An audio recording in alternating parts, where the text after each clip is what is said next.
Nous allons prier pour tous les responsables. L'église de Dieu, la Louvière. Amen. Alors, si vous êtes là, assis, là où vous êtes et vous sentez appelé à servir le Seigneur dans cette église, d'une manière ou d'une autre, vous venez. Tous ceux qui font quelque chose, qui nettoient, qui soutiennent, qui intercèdent, s'il vous plaît, venez, on va prier pour vous. Amen. Amen. J'appelle Maman Bokulo parce que je sais qu'elle fait beaucoup dans cette église. Viens, Maman. Maman Bokulo soutient beaucoup cette église. Alors vraiment, elle ne peut pas faire partie de ceux pour qui on va prier aujourd'hui. Amen. Amen. Amen. Alors, tous ceux qui sont là et qui eux-mêmes, vous êtes là, vous sentez vraiment l'appel pour servir le Seigneur dans cette église. C'est le moment où nous allons prier ensemble, on va prier pour vous. Amen. Avant de prier, je voudrais simplement rappeler à l'église que depuis vendredi, nous avons commencé un séminaire avec les temps d'Élie. Amen. Nous avons lu que Jésus a dit que Élie va revenir parlant de Jean-Baptiste. Ok? Et la Bible parle de l'esprit d'Élie qui doit revenir avant les jours redoutables de notre Dieu. Amen. Amen. Et Jésus a comparé les disciples en disant, en parlant pour tout le monde, que tous ceux qui sont nés d'une femme, Jean-Baptiste est le plus grand. Mais celui qui est le plus petit dans le royaume est plus grand que Jean-Baptiste. En parlant du plus petit dans le royaume, Jésus a parlé de naître, comme il a dit à Nicodème, naître d'eau et d'esprit. Naître d'esprit, ça veut dire naître dans le surnaturel. Ce qui veut dire, c'est toute personne qui est née dans le surnaturel. C'est toute personne qui est esprit, qui pour être esprit, il faut naître dans le surnaturel. Parce qu'on ne peut pas servir un Dieu surnaturel dans les naturels. On ne peut pas prier un Dieu surnaturel dans les naturels. On ne peut pas comprendre même un Dieu surnaturel dans les naturels. On ne peut pas marcher avec un Dieu surnaturel dans les naturels.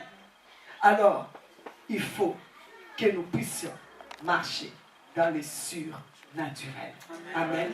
Alors, depuis vendredi, on nous a parlé de marcher avec notre Dieu dans les surnaturels. C'est ça le temps d'Élie. Amen. Élie, on a dit, Élie, d'habitude dans la Bible, quand vous lisez, quand on présente quelqu'un, on dit fils de tel, de tel et de tel et de tel. Élie, on vient nous présenter déjà, il vient apparaître dans les livres des rois. Il apparaît dans les livres des rois, et hop, et on présente, on dit, Élie le Tishibite. On ne nous dit pas qui est son père, qui est sa mère. D'où il vient, on dit juste Élie le Tishibite. Et il arrive, Élie, et comme je vous ai dit, Élie veut dire éternel et Yahweh. Yahweh c'est je suis. Donc éternel et je suis. Ok? Élie apparaît comme ça. Et qu'est-ce qu'il fait? Il apparaît au moment où il y avait l'apostasie, au moment où l'église était devenue n'importe quoi parce que Akab avait fait une mauvaise alliance. Akab était quelqu'un de l'église. C'est quelqu'un qui avait grandi dans l'église. Aujourd'hui, on dira même que c'était le fils de pasteur. Mais il a fait une mauvaise alliance avec Jézabel. Et Jézabel l'a amené à adorer Astarté, à adorer Baal. Et lui, il a commencé à amener le peuple dans ça, à détourner le peuple. Et voilà que Élie le Tishibite arrive, sort de nulle part et directement va vers le roi et commence à menacer le roi en disant une chose: l'Éternel devant qui je me tiens est vivant. Amen. Et c'est ce qu'on a dit hier. Apprenez à vous tenir devant l'Éternel. Et c'est ce qu'on a dit hier. Si quelqu'un se tient devant l'Éternel, il peut marcher avec l'esprit d'Élie. L'esprit d'Élie, c'est pour notre temps. Nous préparons le retour de Jésus-Christ. Il est à la porte. On ne peut pas préparer le retour de Jésus-Christ en étant dans les naturels. Il nous faut l'esprit d'Élie. C'est pour cela que l'esprit et la puissance d'Élie est venue. Comme l'ange avait dit à Jean-Baptiste, au papa de Jean-Baptiste, il aura la puissance et l'esprit d'Élie. Aujourd'hui encore, la puissance et l'esprit d'Élie doit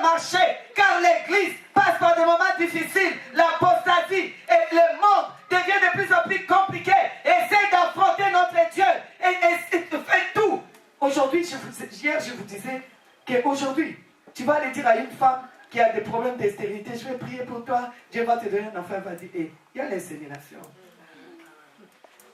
Amen. Il faut passer au-dessus. Si vous n'êtes pas surnaturel, l'apôtre Paul a dit, les prédications que je vous ai apportées, ce n'était pas les discours persuasifs de la loi, mais la démonstration d'esprit et de puissance. Le temps d'Élie, c'est le temps de démonstration d'esprit et de puissance. Ce n'est pas le temps des discours, Les gens sont fatigués, ça ne les effraie pas. Amen. Ça les fatigue, ça ne les effraie pas. Des beaux discours, on a déjà entendu. Des belles prédications, on a déjà entendu. Il est temps de démontrer. Et voilà pourquoi le Seigneur, depuis vendredi, il a parlé à plusieurs des secrets de leur cœur, des choses qu'il n'y a qu'eux qui savaient. Moi, je ne pouvais pas les savoir parce que je ne vous connais pas. Et beaucoup ont été touchés. Amen. Si c'est ton cas, tu me fais juste un petit coucou. Amen. Alléluia. Alléluia. C'est le temps d'Élie.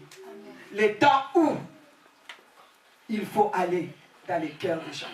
Le temps où il faut affronter Akab. Élie a fermé les ciels pour attaquer les esprits qui étaient au niveau des ciels. On en a parlé hier. Amen. Alors, ce que nous allons faire ici, c'est pouvoir prier pour les collaborateurs dans cette église qui travaillent avec les pasteurs. Vous savez, hier on a dit que marcher, quand Dieu a dit de marcher devant ma face, ce n'est pas marche à côté, ce n'est pas marche devant ou derrière, c'est face à face. Comme on a dit, est-ce qu'il est possible de marcher face à quelqu'un? Comment vous pouvez marcher face à face? Vous allez vous connaître, non? Mais Dieu a dit c'est comme ça. Face à face, ça veut dire tu me regardes moi. C'est pour cela que quand Élie est parti prier, il s'est mis la tête comme ça pour ne pas regarder quelqu'un d'autre, pour ne pas regarder les temps et les circonstances. Les temps d'Élie, on ne regarde pas les circonstances. On fixe le Seigneur et on marche. C'est comme on a dit, Moïse sort le peuple. Ils arrivent devant la mer Rouge et le peuple entend derrière les chars de Pharaon, les armes de Pharaon arrivent et le peuple arrive devant la mer. Il commence à crier. Dieu dit à Moïse, c'est quoi ces cris? Dis-leur de marcher. Mais Seigneur, la mer est là. On va marcher pour aller où? Pour aller se noyer. Il dit marcher. Pourquoi? Parce que lui-même était devant. C'est marche devant ma face. Sois intègre. Quelle que soit la mer, quelles que soient les circonstances, marche devant ma face et sois intègre. Et c'est comme on a dit, Pierre était dans l'eau. Pierre était dans l'eau parce que Jésus a dit viens. Jésus ne lui a pas dit Pierre. Maintenant, l'eau commence à être profonde, là, fais attention. Mais il y a une pierre là, fais attention. Il n'y avait qu'une parole, viens. Et voilà que Pierre commence à couler. Il a eu peur, il a crié. Et la Bible dit, vous savez, Jésus ne lui a pas dit oh Pierre, tu n'as pas été assez saint, tu as manqué de sainteté, tu as manqué de donner ton offrande. Tu as manqué d'être gentil avec ta femme. Il lui a dit, pourquoi as-tu douté? C'était le seul problème de Pierre. Et je vous ai dit, devant Dieu, il y en a qui risquent d'échouer. Tu peux échouer devant Dieu. Si Jésus n'avait pas pris comme ça, il allait se noyer devant le Seigneur. Et avec la parole, on peut vous prêcher la très bonne parole. On peut faire ce qu'on veut. Le Seigneur peut être présent ici. Et que toi tu échoues. Simplement parce que tu ne le regardes pas. Regarde-le. Quelle que soit la situation. Ne regarde personne d'autre. Regarde-lui. Marche devant sa face. Pierre aurait dit continuer à regarder le Seigneur. Et ne pas regarder les vagues. La Bible dit qu'il y a eu des vagues. Ce sont les vagues qui lui ont fait peur. Le monde est rempli de vagues. Amen. Vous allez vivre avec tout le temps des vagues. Des vagues vont venir. Mais ne regardez pas aux vagues. Parce que tu vas couler. Et tu diras, je ne comprends pas, Dieu n'est pas dans cette église, Dieu n'est pas... C'est pas vrai. Où tu as posé tes regards. Amen. Amen. Alors, avant de prier pour vous qui êtes ici, je voudrais vous rappeler quelque chose qui est quand même capital. On est au temps d'Élie. C'est le temps où nous devons servir. c'est le temps où nous devons préparer le retour du Seigneur Jésus-Christ. Le vendredi, on a dit, il faut préparer au Seigneur Jésus. Il a dit qu'il faut ramener les cœurs. C'est le temps où on ramène les cœurs du Père aux enfants, les cœurs des enfants à leur Père. Dieu est déjà venu. Il a fait sa part. Il a ramené les cœurs des pères vers les enfants. Maintenant, à notre tour, de ramener les cœurs des enfants à leur Père. Mais quel genre d'enfant?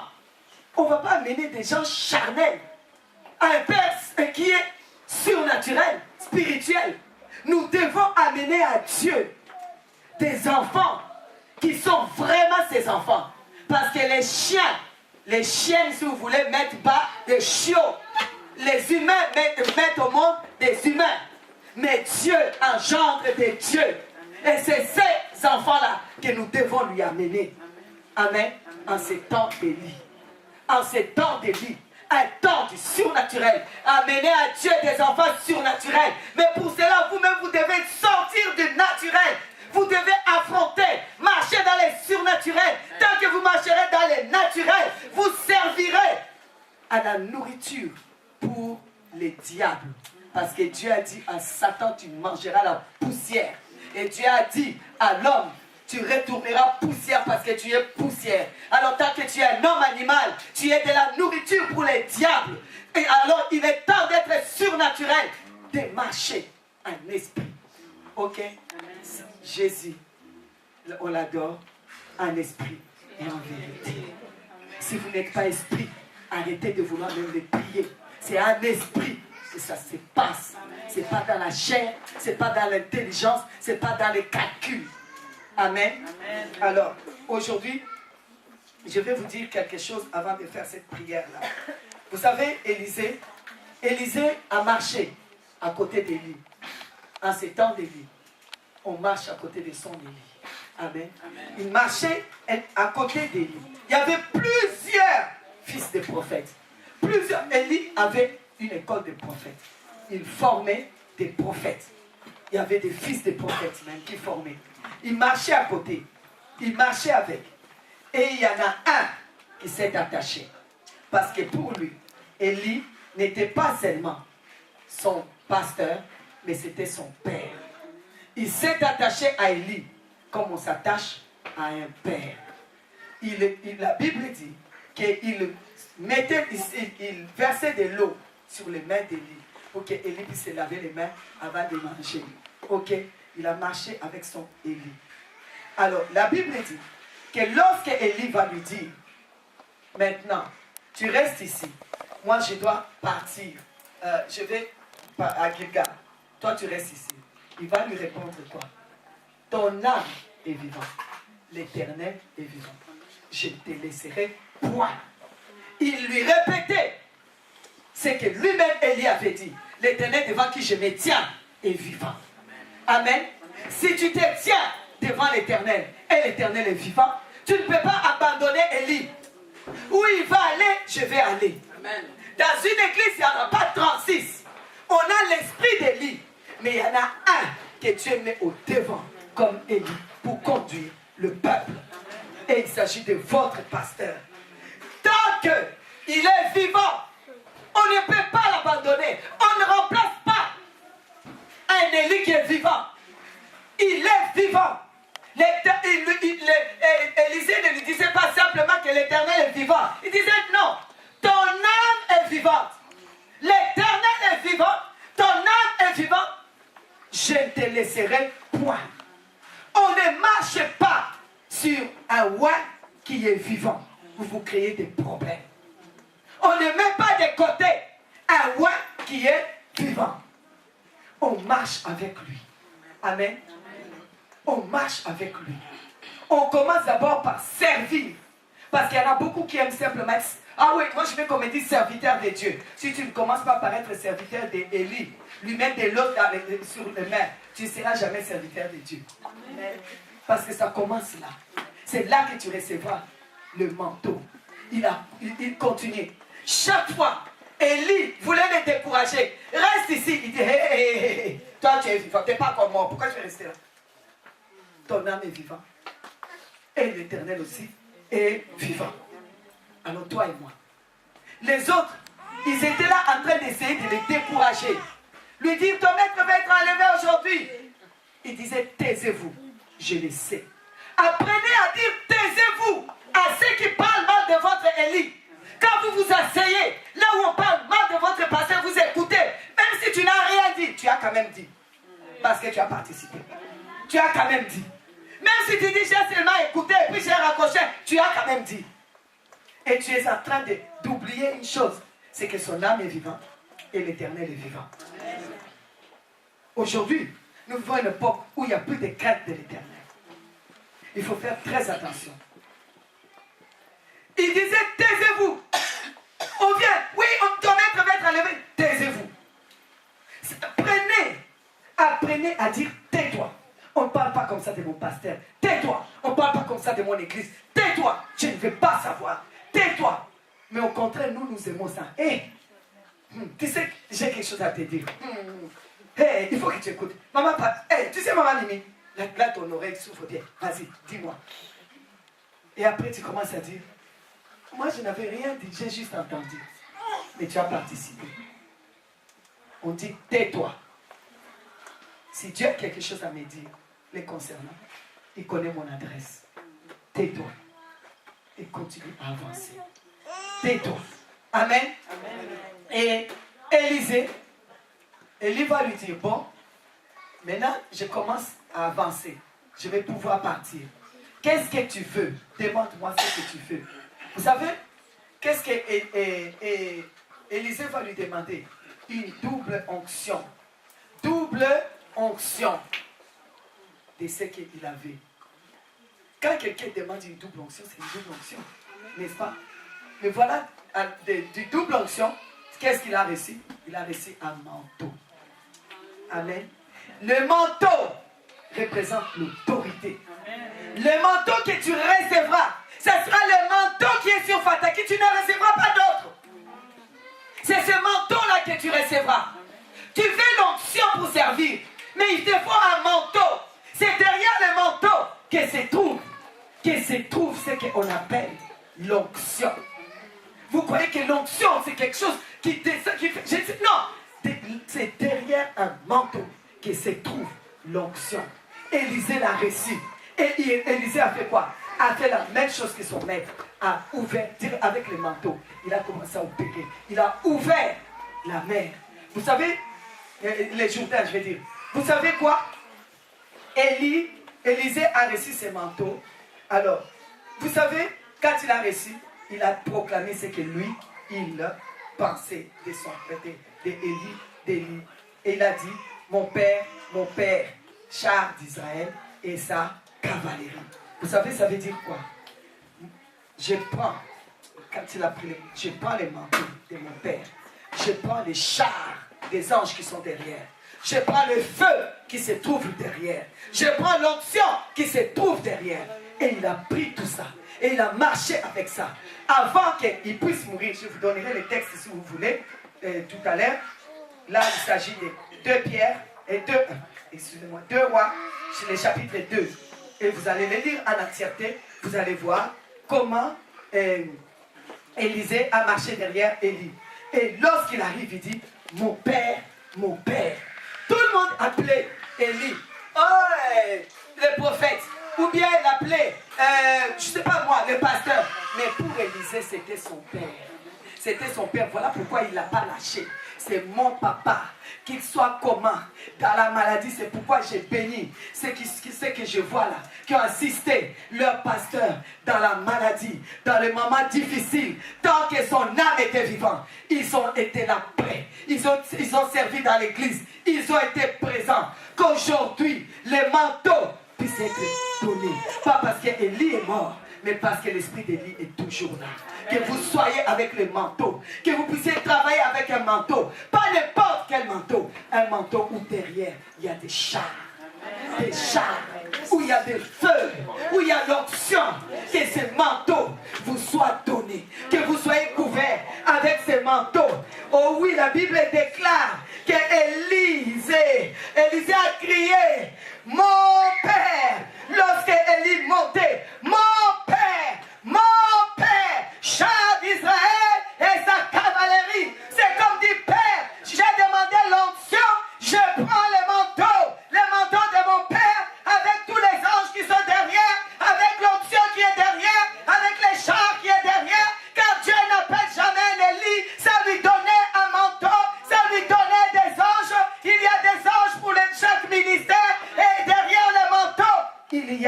des anges. Vous savez quoi? Élisée a pris cela. Plus loin, il va se passer quelque chose. La Bible dit, dans 2 Rois chapitre 6, le verset 17, Élisée pria et dit, on les avait attaqués. Il dit au Seigneur, parce que Géasi avait peur. Géasi avait tellement peur. Écoutez bien parce que vous n'aurez pas d'autre prédication, c'est ça la prédication. Élisée avait tellement peur. Non, Géasi avait tellement peur parce qu'il y avait une armée. Et ils n'avaient pas d'armée. On est venu les attaquer. Oh là là. Géasi dit, qu'est-ce qu'on va faire, maître? On est foutus. Alors la Bible dit, Élisée pria et dit, Éternel, ouvre ses yeux pour qu'il voie. Et l'Éternel ouvrit les yeux du serviteur. Il vit la montagne pleine des chevaux et des chars de feu autour d'Élisée. Il a vu ça où? Autour d'Élisée. À cause de quoi? Des manteaux. Et qu'est-ce qu'il avait crié? Mon père, char d'Israël et sa cavalerie. Et qu'est-ce qu'on voit autour de lui? On voit des chars de feu. C'est ce qu'il avait hérité. Lorsqu'on hérite des manteaux, c'est avec des chars de feu. C'est avec une onction de feu. C'est avec les chars qui sont des anges. Les anges sont derrière toi. Le feu de l'onction est là pour que tu puisses servir. Alors de qui tu auras peur avec un tel manteau?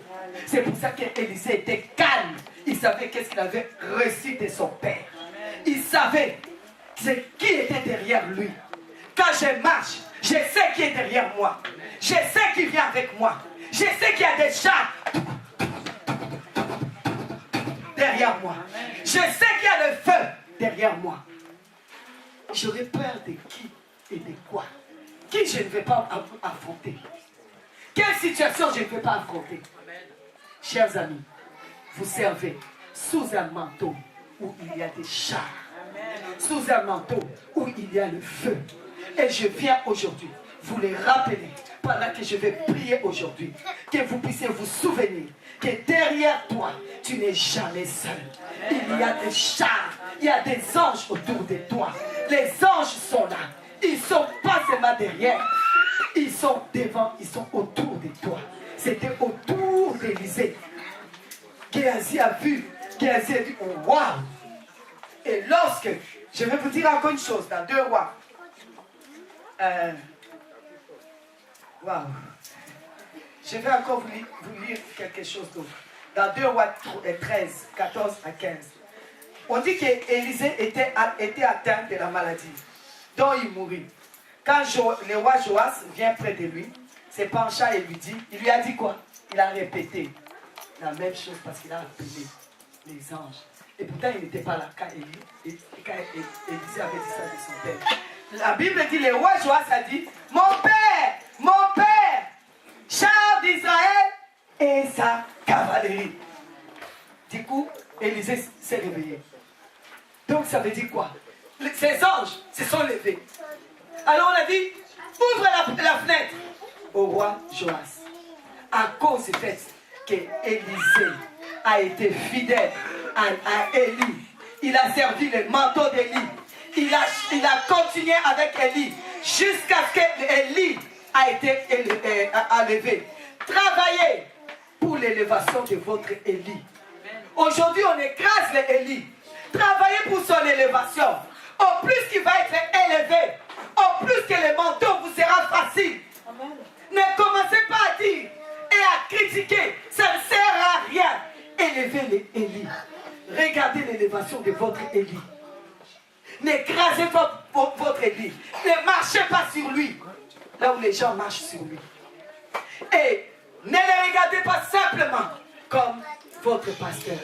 Comme les autres regardaient Élie. Mais regarde-le comme ton père. Mon père. Seigneur, j'ai besoin du manteau de mon père.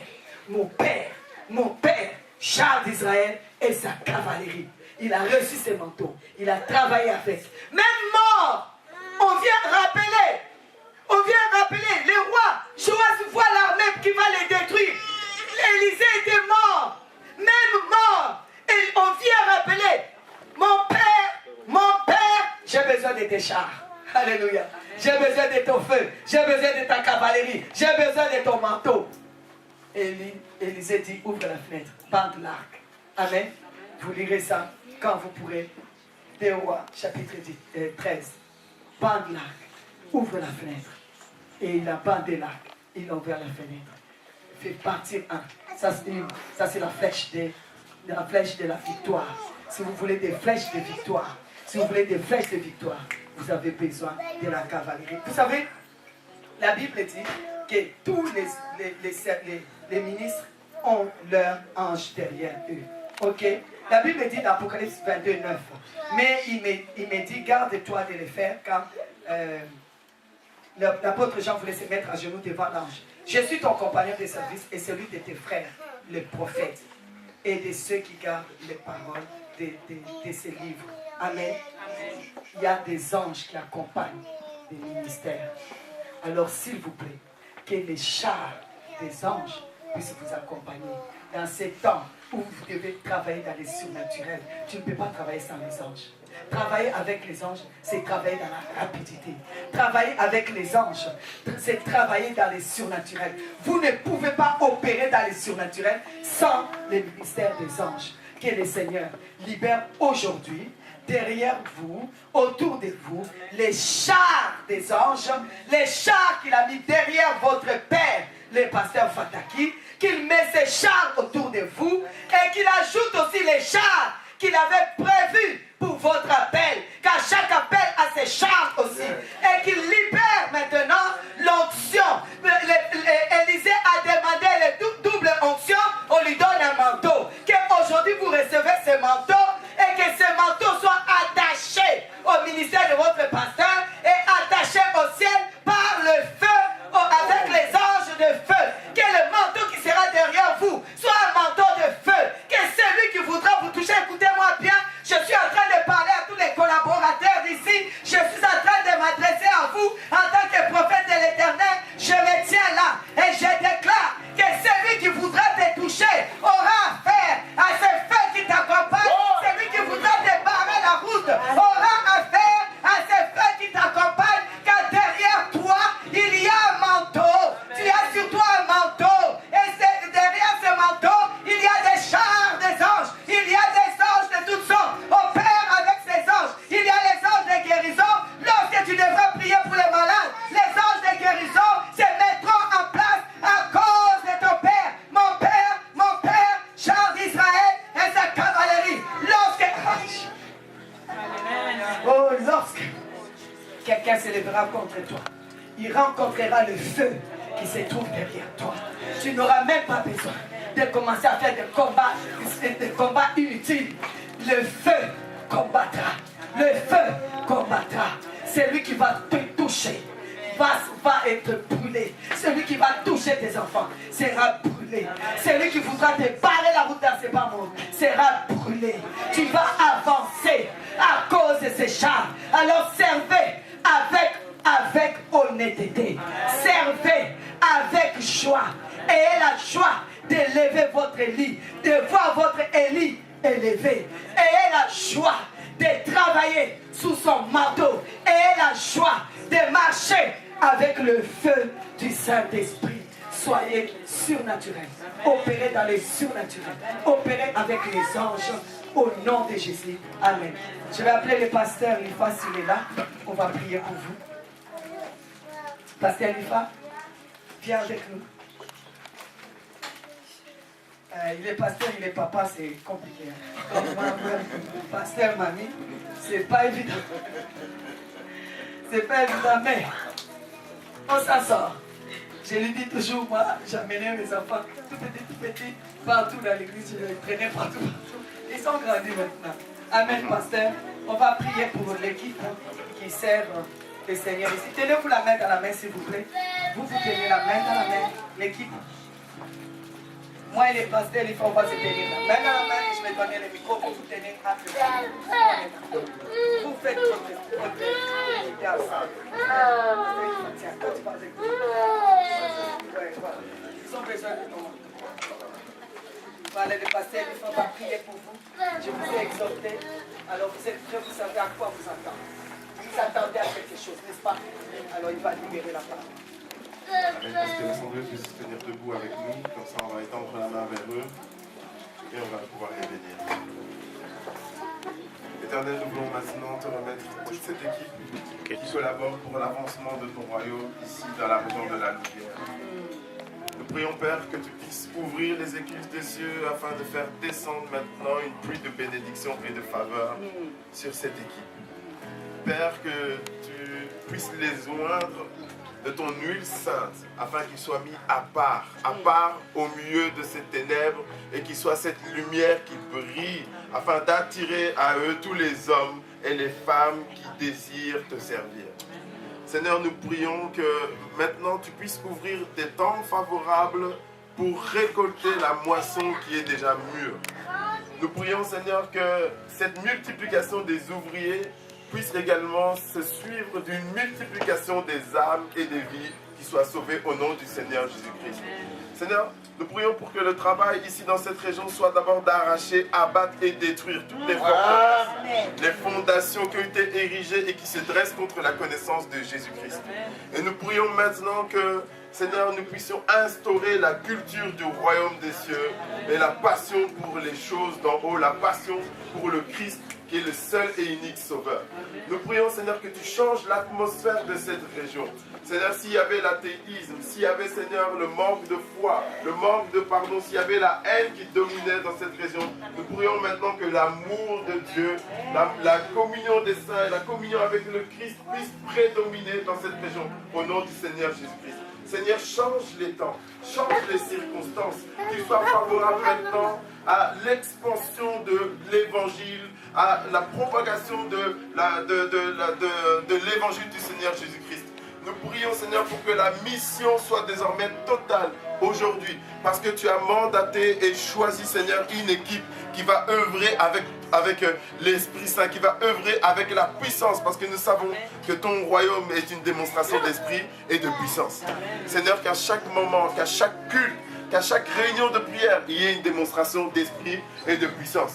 Que, Seigneur, maintenant, désormais, ta parole soit accompagnée de son épée, l'Esprit Saint. Seigneur, que ton esprit soit accompagné de son épée, la parole de Dieu, afin, Seigneur, d'œuvrer pour que les vies soient maintenant mises à nu, que les vies soient maintenant démasquées, ce qui a été fait dans les ténèbres soit maintenant amené à la lumière, afin que le nom de Jésus-Christ puisse être élevé dans cette région.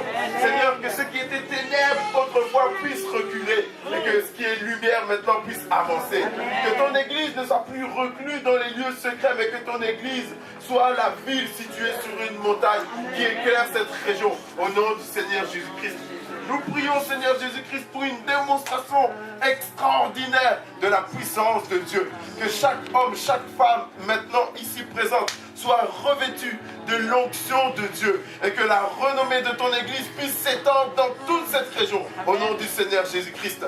Seigneur, nous prions afin que maintenant, dans les lieux secrets, dans leurs chambres, que ce soit, Seigneur, des lieux où ils puissent te trouver, afin que la puissance qu'ils reçoivent dans les lieux secrets puisse maintenant se manifester ici dans ton Église et jaillir dans cette nation. Seigneur, que la Louvière puisse entendre le nom de Jésus-Christ élevé. Que la Louvière puisse entendre que l'Église de Dieu est maintenant debout, afin que cette soit impacté, afin que chaque homme soit impacté, afin que chaque homme qui vienne dans cette église soit guéri de leur maladie. Amen. Que chaque homme qui vienne dans cette église trouve une solution, car maintenant, Père, tu as mis sur cette église de la Louvière le nom de solution, le nom de guérison, amen, le nom de miracle, le nom de résurrection. Il n'y a plus rien. Si même le dernier ennemi qui est la mort a été vaincu, il n'y a plus rien qui puisse retenir ton église.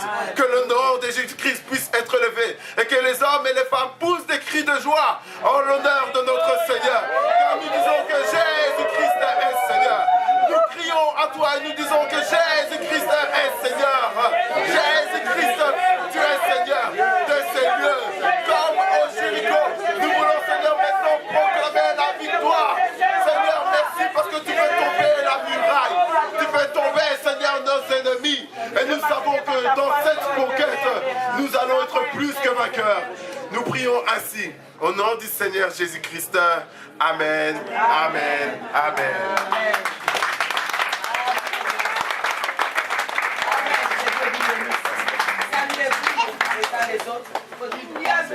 puissance.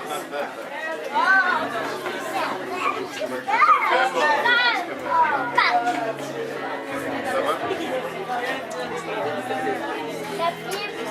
C'est dans l'extraordinaire. Bien généreux.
Lea Carabasita Rabaconi, Carabasa, Carabasa, Peparabacono Masanda, Yacarabasita, Yacarababa, Erasuda, Yacarabasita, Yamakurabasa, Erabakura Basanda, Yacarabasita, Yamama, Ekarabaso Baba, Ekarabaso Baba, Korabasa.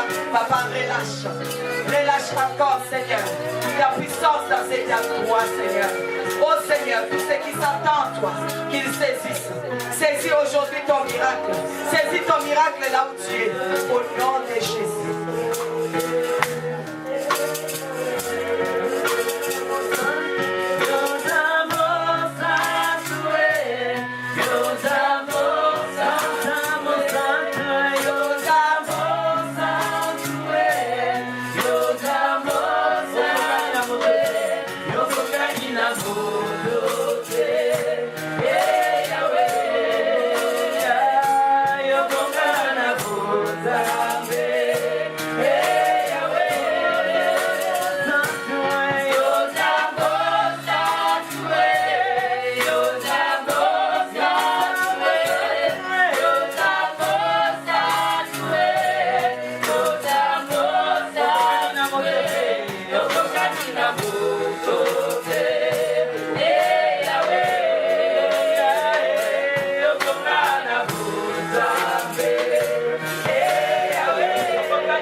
Que nous avons passé ensemble.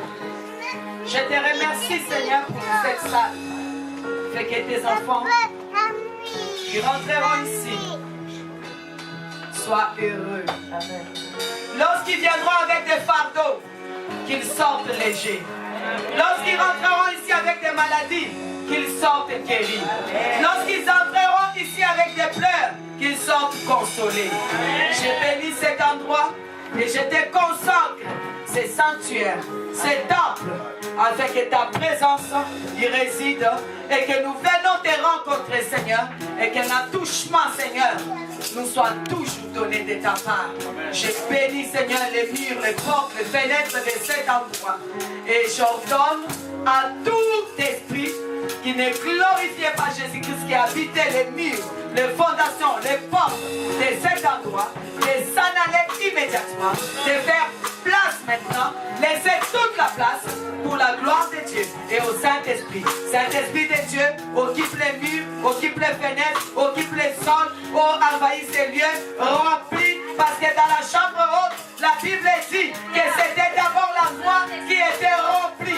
Lorsque le vent est entré, l'endroit où ils étaient était rempli. Alors remplis cet endroit pour la gloire de Jésus-Christ. Saint-Esprit de Dieu, remplis cet endroit. Dès que quelqu'un traversera cette porte-là, que l'onction de Dieu puisse l'accueillir au nom de Jésus. Et que lorsque le courage élèvera la voix, que des signes, des prodiges et des miracles puissent arriver.